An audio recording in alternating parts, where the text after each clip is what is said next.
സ്നേഹം അയാളിൽ നിന്നും കിട്ടിയപ്പോൾ ആ സുഖത്തിനും അവൾ കൊതിച്ചു. അത് അയാൾക്ക് നിർബന്ധമായിരുന്നു. അനിത പൂർണ്ണമായി കൊതിക്കുമ്പോൾ മാത്രമേ അവർ ഒന്നാവുകയുള്ളൂ എന്ന്. അവളുടെ ആ സമ്മതത്തിന് അനിതയ്ക്ക് അധിക ദിവസങ്ങളൊന്നും വേണ്ടി വന്നില്ല. അന്നത്തെ രാത്രി എല്ലാം സംഭവിച്ചു. അന്നാണ് യഥാർത്ഥത്തിൽ അവൾ അത് മനസ്സുകൊണ്ട് അറിഞ്ഞത്. പഴയ രാത്രിയിലെ ആട്ടിൻപറ്റങ്ങളെ പോലെ ആയിരുന്നില്ല.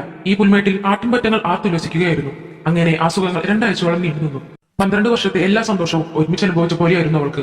സങ്കടത്തോടെ ആണെങ്കിലും വീണ്ടും വരുമെന്ന് പറഞ്ഞ് അവർ പിരിഞ്ഞു. തനിക്കായി കാത്തിരിക്കുമെന്ന് അയാളും പറഞ്ഞു. അങ്ങനെ 2 ആഴ്ചകൾക്ക് ശേഷം ഒരു രാത്രിയിലാണ് അവൾ വീട്ടിലെത്തിയത്. അവൾ വീടിന് ഫ്രണ്ടിലെത്തി ഗേറ്റ് തുറക്കാൻ നോക്കിയതും പണികളൊക്കെ കഴിഞ്ഞ് അനിത ലൈറ്റ് അടച്ചു കിടന്നു. പക്ഷേ അനിതയ്ക്ക് ഉറങ്ങാൻ കഴിഞ്ഞിരുന്നില്ല. അവൾ ചിന്തിച്ചുകൊണ്ടേയിരുന്നു. ശരിയാണ്, പണം വേണം. അപ്പോൾ ജീവിതം വേണ്ടേ? പണം മാത്രം മതിയോ? ജീവിതത്തിലെ സുഖങ്ങളൊക്കെ അനുഭവിക്കാനും ആസ്വദിക്കാനും എനിക്കും ആഗ്രഹമില്ലേ? ധ്വനി അവൾ പറഞ്ഞത് ശരി തന്നെയാണ്. അവളുടെ രീതി തന്നെയാണ് കറക്റ്റ്. മറ്റുള്ളവർക്ക് വേണ്ടി ഇങ്ങനെ ജീവിച്ചിട്ട് എന്ത് കാര്യം? അനിതയുടെ വീട്ടിൽ അമ്മായിയച്ഛനും അമ്മായിയമ്മയും മോനുമാണുള്ളത്. അമ്മായിയച്ഛനാണെങ്കിൽ ഇതിന് മുരടനാണ്, അവളുടെ ഭർത്താവിനെ പോലെ തന്നെ. എന്നാൽ അമ്മായിമ്മ പഞ്ചപാവമായിരുന്നു. ഇന്ന് അനിതയുടെയും ഭർത്താവിന്റെയും 12ാം വിവാഹ വാർഷികമായിരുന്നു. എന്നത്തെയും പോലെ അതും സാധാരണ പോലെ കടന്നുപോയി. വിളിക്കേണ്ട ആൾ വിളിച്ചത് പോലുമില്ല. തന്റെ പ്രിയപ്പെട്ട കൂട്ടുകാരി ധ്വനിയാണ് ആകെ വിളിച്ചത്. എല്ലാ സങ്കടങ്ങളും മനസ്സിലേക്ക് തേട്ടി വന്നു. അന്ന് മോൻ കിടന്നത് അച്ചാച്ചന്റെ കൂടെയായിരുന്നു. അവൾ റൂമിൽ ഒറ്റയ്ക്കേ ഉണ്ടായിരുന്നുള്ളൂ. അവളാണെങ്കിൽ വാതിൽ കുറ്റിയും ഇട്ടിട്ടുണ്ടായിരുന്നില്ല. കുറെ നേരം പല ചിന്തകളിൽ മുഴുകി നിന്ന് അവൾ ഒരു ഗുളിക എടുത്ത് കഴിച്ചിരുന്നു. ചില രാത്രികളിൽ അവൾ അത് കഴിക്കാറുണ്ട്. അതുകൊണ്ട് കുറച്ചു നേരത്തിന് ശേഷം അവൾ പതിയെ കണ്ണടയ്ക്കാൻ തുടങ്ങിയിരുന്നു. കുറച്ചു കഴിഞ്ഞപ്പോൾ വാതിൽ പതിയെ തുറക്കുന്ന പോലെ ആരോ അകത്തേക്ക് വരുന്നുണ്ട്. മോനായിരിക്കുമെന്നാണ് അവൾ കരുതിയത്. കാരണം അച്ഛന്റെ അടുത്ത് കിടന്നാലും രാത്രി ചിലപ്പോൾ ഇവിടേക്ക് വരാറുണ്ടവൻ. പക്ഷേ ആ ഗുളികയുടെ ഡോസ് കൊണ്ടുള്ള ഉറക്കമായതിനാൽ അവൾക്ക് കണ്ണു തുറക്കാൻ കഴിയുന്നില്ല. അവൾ പറഞ്ഞു, ഇവിടെ കിടക്കട മോനെ. ആരോ അവളുടെ കട്ടിലിൽ വന്ന് കിടന്നു. ഉറക്കപ്പിച്ചിൽ അവൾ പിന്നെയും തിരിഞ്ഞു കിടന്നുറങ്ങി. അവൾക്ക് എന്തോ ഭാരം പോലെ തോന്നി. പക്ഷേ എതിർക്കാൻ ശക്തിയില്ലായിരുന്നു. പിന്നെയും ഭാരം കയറി വന്നു. കോടമഞ്ഞ് നിൽക്കുന്ന പോലെ ഒരു കുളിരായിരുന്നു. പുല്ലുകളുടെ ആ താഴ്വരയിലേക്ക് ആട്ടിൻപറ്റങ്ങൾ മേയാൻ തുടങ്ങി. ആ പുല്ലുകൾ അവസാനിക്കും വരെ അവർ അവിടെ മേഞ്ഞു നടന്നു. പുൽമേടുകൾ ആട്ടിൻപറ്റത്തെ സ്നേഹിക്കാൻ തുടങ്ങി.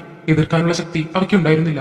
ഏറെ നാളുകളായി അനുഭവിക്കാൻ കൊതിച്ചിരുന്ന ഇന്നത്തെ ദിവസം ഒത്തിരി അനുഭവിക്കണമെന്ന് ആഗ്രഹിച്ച ആ സുഖം കിട്ടിയപ്പോൾ എതിർക്കാനായി ഉയർത്തിയ കൈകൾ പതിയെ താഴ്ന്നുപോയി. ശേഷം ആരോ മുറിയിൽ നിന്നും ഇറങ്ങിപ്പോയി. അവൾ പിന്നെയും പുതപ്പുകൊണ്ട് ആകെ മൂടി ഉറക്കമായി. പതിവ് പോലെ അതിരാവിലെ അമ്പലത്തിൽ നിന്നുള്ള ദേവീസ്തുതി കേട്ടുകൊണ്ടാണ് അനിത കണ്ണുകൾ തുറന്നത്. പക്ഷേ അവൾക്ക് എഴുന്നേൽക്കാൻ കഴിഞ്ഞില്ല. നല്ല ക്ഷീണം പോലെ തോന്നുന്നു. എന്തോ ഭാരം കയറി ഇറങ്ങിയ പോലെ ക്ഷീണമായിരുന്നു അവൾക്ക്. അപ്പോഴാണ് അവൾ തന്റെ ശരീരത്തിലേക്ക് ശ്രദ്ധിച്ചത്. വെറും പുതപ്പ് മാത്രമേ ഉണ്ടായിരുന്നുള്ളൂ. രാത്രി നടന്ന സംഭവങ്ങൾ അവൾ ഓർക്കാൻ ശ്രമിച്ചു. അവൾ ആ പുതപ്പ് ചുറ്റിപ്പിടിച്ച് എഴുന്നേറ്റിരുന്നു. അവൾക്ക് വിശ്വസിക്കാൻ കഴിഞ്ഞില്ല.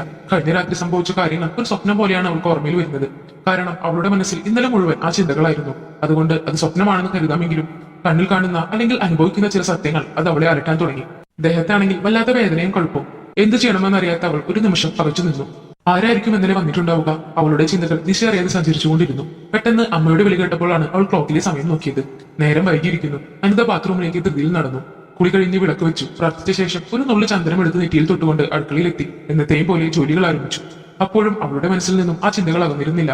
അനിതയുടെ ഫോൺ റിങ് ചെയ്യുന്നുണ്ടായിരുന്നു. മോളെ, നിന്റെ ഫോൺ റിങ് ചെയ്യുന്നുണ്ടല്ലോ, നീ കേൾക്കുന്നില്ലേ? അമ്മ പറഞ്ഞപ്പോഴാണ് അനിത ഓർമ്മയിൽ നിന്നും തിരികെ എത്തിയത്.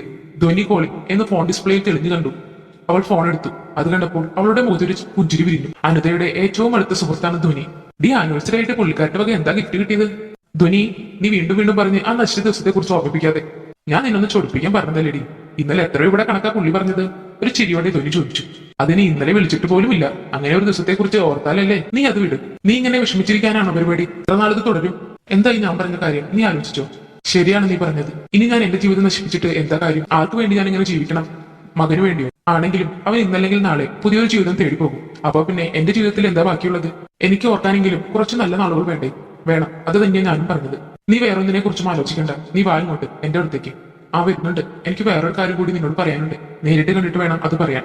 പണികളൊക്കെ കഴിഞ്ഞ് അവൾ വീട്ടിൽ സമ്മതം ചോദിച്ചു. മകനെ അച്ഛന്റെയും അമ്മയുടെയും അടുത്താക്കി എന്താ സ്വന്തം വീട്ടിലേക്കാണെന്ന് പറഞ്ഞ് ധ്വനിയുടെ അടുത്തേക്ക് പോയി.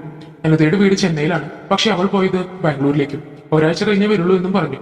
ധ്വനി അന്ന് ഫോൺ വിളിച്ച് പറഞ്ഞ പോലെ എല്ലാം മറന്ന് ആഘോഷിക്കാം. അങ്ങനെ അവൾ ധ്വനിയുടെ അടുത്തെത്തി. അന്നുണ്ടായ കാര്യങ്ങളെല്ലാം അനിത പറഞ്ഞു. പക്ഷേ അവൾ അത് വെറും ലാഘവത്തോടെയാണ് എടുത്തത്. അത് നിന്റെ തെറ്റല്ലല്ലോ എന്നും പറഞ്ഞു. ആരെങ്കിലും നിന്നെ കണ്ട് കൊതിച്ചു വന്നതോ? പിന്നെ ഭർത്താവില്ലാത്ത നീ ഒറ്റയ്ക്കുമല്ലേ? നീ ഇതൊക്കെ ആഗ്രഹിക്കുമെന്ന് ആർക്കറിയാത്തത്? ആരായാലും നിനക്ക് സുഖം കിട്ടിയില്ലേ? നിനക്ക് വേണ്ടതും അത് തന്നെയല്ലേ? അതൊക്കെ കിട്ടി. അത്രേ വേണ്ടു. ഞാൻ ഇവിടെ പണത്തിന് വേണ്ടി അതൊക്കെ ചെയ്യുന്നത്. നിനക്ക് പിന്നെ അതിന്റെ പ്രശ്നമില്ലല്ലോ. എന്നാലും ആരാണെന്ന് അറിഞ്ഞു കിട്ടുമ്പോഴല്ലേ അതിനൊരു സുഖം. അതും ശരിയാ. നീ അതൊക്കെ വിട്ടേ. വാടി, നിന്നെ കഥേ ഇവിടെ ഒരാളുണ്ട്. നിന്നെ അത്രയ്ക്ക് ഇഷ്ടമാണ് അയാൾക്ക്. നിന്നെ കുറിച്ചൊക്കെ ഞാൻ പറഞ്ഞിട്ടുണ്ട്. എന്റെ ഒരു കസ്റ്റമറാണ്. നീ വരുന്നുണ്ടെന്ന് പറഞ്ഞപ്പോൾ വലിയ ത്രില്ലിലാണ് ആള്. ഡി കുഴപ്പാവോ? എന്ത് കുഴപ്പം? നീ ഇങ്ങോട്ട് വന്നേ. അവരൊരു വലിയ ഫ്ലാറ്റിലേക്കാണ് കയറി ചെന്നത്. അവിടെ വെളുത്തു തൊടുത്ത് നല്ല ടീഷർട്ടും ട്രൗസറും ഇട്ട ഒരാളുണ്ടായിരുന്നു. അവർ തമ്മിൽ പരസ്പരം പരിചയപ്പെട്ടു. ഒരുമിച്ച് ഭക്ഷണം കഴിച്ചു. ഇത്തിരി മൂപ്പുണ്ടെങ്കിലും കണ്ടാൽ പറയില്ല. ഒറ്റത്തടി, ആരെയും പേടിക്കാനുമില്ല. അവിടെ ചെന്നത് തൊട്ട് അയാളുടെ കണ്ണുകൾ അനിതയുടെ നേരത്തെ തന്നെയായിരുന്നു. അവളും ഇടയ്ക്കിടയ്ക്ക് ഒളിക്കണ്ണിട്ട് നോക്കിക്കൊണ്ടിരുന്നു. അവൾക്ക് അയാൾ ഇഷ്ടപ്പെട്ടു. പിന്നെ ആരും വീണുപോകുന്ന കിടിലൻ സംസാരമായിരുന്നു അയാളുടെ. നേരം പോകുന്നതേ അറിയില്ല. ആ ദിവസം മുഴുവൻ അവർ 3 പേരും കൂടെ സിറ്റി മുഴുവൻ കറങ്ങി. പിന്നെ രാത്രിയിൽ കൈകൊടുത്ത് പിരിഞ്ഞു. പിറ്റേന്ന് കാലത്ത് വൈകിയാണ് എണീറ്റത്. ആ ദിവസം ധ്വനിക്ക് വർക്കുള്ളതിനാൽ അവൾ പോയി. പിന്നെ അയാൾ വരുമെന്ന് അവൾ പറഞ്ഞിരുന്നു. അവൾ ഇത്തിരി ടെൻഷനോടെയാണെങ്കിലും അയാളെ കാത്തിരുന്നു. അയാൾ വന്നു. നല്ലൊരു പെർഫ്യൂമിന്റെ മണം അവളുടെ മൂക്കിലേക്ക് അടിച്ചുകൊണ്ടിരുന്നു. അവർ ഒരുമിച്ച് കുക്ക് ചെയ്തു. പരസ്പരം വിശേഷങ്ങൾ പങ്കുവച്ചു. എല്ലാം അവർ തുറന്ന് സംസാരിച്ചു. നല്ല കമ്പനിയായി. അനന്തയുടെ ജീവിതത്തിൽ ആദ്യമായാണ് ഇങ്ങനൊരു ദിവസം. ആ ദിവസം അവൾ ഒത്തിരി സന്തോഷിച്ചു. പിന്നെ അയാളെ കാണാനും അടുത്തിരിക്കാനും ഒക്കെ ഉള്ള കൊതിയായിരുന്നു അവൾക്ക്. അവളുടെ മനസ്സിൽ പ്രണയത്തിന്റെ നാമ്പുകൾ മുട്ടിയിട്ട് പെട്ടെന്ന് തന്നെ വിരിഞ്ഞു. ഒരാഴ്ച കൂടി അവൾ ആ ലൈഫ് നീട്ടി. പിന്നെയുള്ള ദിവസങ്ങളിലെല്ലാം അവൾ അയാൾക്കൊപ്പം അയാളുടെ ഫ്ലാറ്റിലായിരുന്നു. അയാൾക്ക് വെച്ച് വിളമ്പിയും അയാളുടെ കാര്യങ്ങൾ നോക്കിയും ബൈക്കിൽ പരസ്പരം രാപ്പകലില്ലാതെ കറങ്ങിയുമെല്ലാം. സ്വന്തം ഭർത്താവിന്റെ സ്നേഹം അയാളിൽ നിന്നും കിട്ടിയപ്പോൾ ആ സുഖത്തിനും അവൾ കൊതിച്ചു. അത് അയാൾക്ക് നിർബന്ധമായിരുന്നു. അനിത പൂർണ്ണമായി കൊതിക്കുമ്പോൾ മാത്രമേ അവർ ഒന്നാവുകയുള്ളൂ എന്ന്. അവളുടെ ആ സമ്മതത്തിന് അനിതയ്ക്ക് അധിക ദിവസങ്ങളൊന്നും വേണ്ടി വന്നില്ല. അന്നത്തെ രാത്രി എല്ലാം സംഭവിച്ചു. അന്നാണ് യഥാർത്ഥത്തിൽ അവൾ അത് മനസ്സുകൊണ്ട് അറിഞ്ഞത്. പഴയ രാത്രിയിലെ ആട്ടിൻപറ്റങ്ങളെ പോലെ ആയിരുന്നില്ല. ഈ പുൽമേട്ടിൽ ആട്ടിൻപറ്റങ്ങൾ ആർത്തുല്ലസിക്കുകയായിരുന്നു. അങ്ങനെ ആ സുഖങ്ങൾ 2 ആഴ്ചയോളം നീണ്ടുനിന്നു. 12 വർഷത്തെ എല്ലാ സന്തോഷവും ഒരുമിച്ച് അനുഭവിച്ച പോലെയായിരുന്നു അവൾക്ക്. സങ്കടത്തോടെ ആണെങ്കിലും വീണ്ടും വരുമെന്ന് പറഞ്ഞ് അവർ പിരിഞ്ഞു. തനിക്കായി കാത്തിരിക്കുമെന്ന് അയാളും പറഞ്ഞു. അങ്ങനെ 2 ആഴ്ചകൾക്ക് ശേഷം ഒരു രാത്രിയിലാണ് അവൾ വീട്ടിലെത്തിയത്. അവൾ വീടിന് ഫ്രണ്ടിലെത്തി ഗേറ്റ് തുറക്കാൻ നോക്കിയതും ഒരാൾ അകത്തേക്ക് പമ്മി പോകുന്നത് അവൾ കണ്ടു. ഈ രാത്രിയിൽ ആരാണ് ഈ ഒളിച്ചും പതുങ്ങി പോകുന്നതെന്നറിയാൻ അവളും പിന്നാലെ പോയി. ആദ്യം കള്ളനായിരിക്കുമെന്നോർത്ത് ആൾക്കാരെ വിളിച്ചു കൂട്ടിയാലോ എന്ന് ആലോചിച്ചു. പിന്നെയാണ് കഴിഞ്ഞ സംഭവം അവളുടെ ഓർമ്മയിൽ വന്നത്. ഇങ്ങനെ പിന്നാലെ പോയി നോക്കിയപ്പോൾ കണ്ട കാഴ്ച അവളെ ഞെട്ടിച്ചു കളഞ്ഞു. അത് അപ്പുറത്തെ വീട്ടിലെ സുഗണനങ്കിളായിരുന്നു. ആൾ കയറിയതോ അമ്മയമ്മയുടെ മുറിയിലേക്ക്. അവർ തമ്മിലുള്ള ആ കാഴ്ച അരണ്ട വെളിച്ചത്തിൽ കണ്ടപ്പോൾ അവൾ തളർന്നുപോയി. അവരെക്കുറിച്ച് അവൾ ഇത്രയൊന്നും ചിന്തിച്ചിരുന്നില്ല. ഓഹോ, അപ്പോ ഇയാളാണ് അന്ന് എന്റെ അടുത്ത് വന്നത്. അവരാണെന്ന് കരുതി തെറ്റിപ്പോയതായിരിക്കും അവൾ മനസ്സിൽ ചിന്തിച്ചു. അമ്മായച്ചന്റെ പോലെ ഒരു മുരടന്റെ കൂടെ ജീവിക്കുന്ന അവർക്കും ഉണ്ടാവില്ലേ മോഹങ്ങൾ. തന്റെ ഭർത്താവിന്റെ അതേ സ്വഭാവം തന്നെയാണ് അങ്ങേർക്കും. അവൾ വാതിൽ അങ്ങനെ തന്നെ ചാരിയിട്ട് റൂമിലേക്ക് പോയി. പതിവ് പോലെ അവൾ കാലത്ത് എണീച്ചു. പക്ഷെ ആദ്യത്തേതിനേക്കാൾ സന്തോഷവതിയായിരുന്നു. അതിയായ സന്തോഷത്തോടെ പണികൾ ചെയ്തുകൊണ്ടിരിക്കുമ്പോഴാണ് ഫോൺ റിംഗ് ചെയ്തത്. നോക്കിയപ്പോൾ ദാസേട്ടൻ കോളിൽ. ഹലോ അനിതേ, നീ ഇത് എവിടെയായിരുന്നു? കുറെ നേരം റിംഗ് ചെയ്ത് എടുക്കാത്തപ്പോൾ ഫോൺ കട്ട് ചെയ്യാൻ തുടങ്ങുകയായിരുന്നു. ഞാൻ വിളിച്ചത് ഒരു പുതിയ ബിസിനസ് തുടങ്ങുന്ന കാര്യം നിന്നോട് പറഞ്ഞിരുന്നില്ലേ? അത് കൺഫേം ആയി. 1 crore ടേൺ ഓവർ ആണ് പ്രതീക്ഷിക്കുന്നത്. അതിന്റെ തിരക്കിലാകും ഇനി ഞാൻ. അതുകൊണ്ട് അടുത്ത വർഷം ലാസ്റ്റ് എങ്ങാനും നാട്ടിലെത്താൻ നോക്കാം. അല്ലെങ്കിലും അവിടെ ഇപ്പൊ പെട്ടെന്ന് വരേണ്ട ആവശ്യമൊന്നുമില്ലല്ലോ.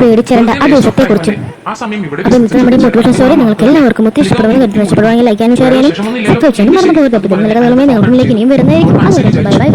ഇനിയിപ്പോ നിങ്ങൾ വന്നിട്ട് എനിക്കൊരു ആവശ്യവുമില്ല. അവളുടെ ഓർമ്മകൾ ആ ബാംഗ്ലൂർ ദിനത്തിലേക്ക് പോയി.